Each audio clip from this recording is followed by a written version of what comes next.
Le projet du week-end va être de venir créer une boîte pour accueillir tous les filtres d'objectifs que j'ai ici. L'idée sera à terme de venir la poser sur cette plaque SK10 d'IKEA. Le cahier des charges est assez simple. Créer une boîte avec 20 cm de profondeur, 11 cm de largeur et 10 cm de hauteur, avec des parois qui feront comme épaisseur 2 mm. Toutes les arêtes seront arrondies avec un rayon de 2 mm et le socle de ma boîte fera 3 mm d'épaisseur. J'aurais pu faire simple et demander des indications de création de cet objet à une IA pour faire ça moi-même dans Fusion 360. Je me suis un petit peu compliqué la tâche, mais ça devrait me faciliter les créations futures puisque j'ai créé une GPT dans ChatGPT personnalisée qui va, avec un certain nombre d'échanges, me générer un script Python que je vais venir injecter dans Fusion 360 et qui m'a automatiquement généré cet objet. Objet dans lequel j'ai demandé qu'il y ait 2 trous oblongs ici pour venir accrocher avec ces petits crochets de fixation IKEA.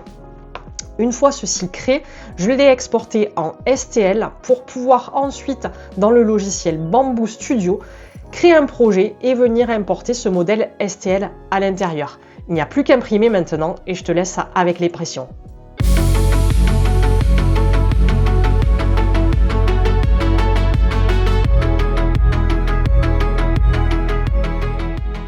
Et voilà, on est parti de ce cahier des charges pour arriver à ce résultat-là. Et si je prends mon petit crochet qui viendra se mettre comme ceci, eh bien c'est parfait. Et pour ne pas finir sur une note complètement assistée, cette fois-ci j'ai été partiellement assistée par ChatGPT et je me suis fait une petite doc en Markdown la dernière pour avoir toutes les étapes qui m'ont permis de construire cette boîte-là, mais de façon manuelle dans Fusion 360.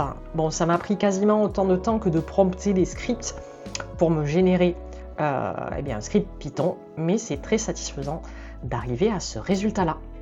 Et voilà, on retrouve une boîte de filtres rangée par diamètre. Je ne l'ai pas fait trop grosse parce que je compte m'arrêter à ce diamètre-là et ne pas en rajouter.